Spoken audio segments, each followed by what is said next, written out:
Pelican കുഞ്ഞുങ്ങളുടെ മുട്ട വിരിഞ്ഞ് കുഞ്ഞുങ്ങൾ പുറത്തു വരുമ്പം തള്ളപ്പക്ഷിയുടെ കൊക്കിൽ നിന്നൊരു ദ്രാവകം, രക്തം കലർന്നൊരു ദ്രാവകം ഇതിൻ്റെ കൊക്കിൽ നിന്ന് വരുന്നതെന്നും അതാണ് കുഞ്ഞു പക്ഷികൾക്ക് കൊടുക്കുന്നതെന്നൊക്കെ പറയുന്നുണ്ട്.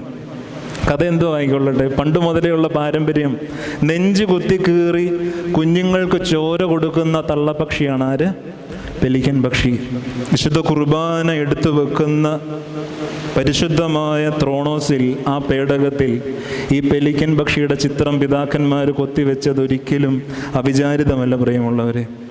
ഓരോ വിശുദ്ധ കുർബാനയിലും വിശുദ്ധ കുർബാന അനുഭവിക്കുവാനും സംബന്ധിക്കുവാനും നമ്മൾ ഇതിലേക്ക് കടന്നു വരുമ്പം നിശബ്ദമായി ഈ ചിത്രം നമ്മളെ ചിലത് ഓർമ്മിപ്പിക്കുന്നുണ്ട്.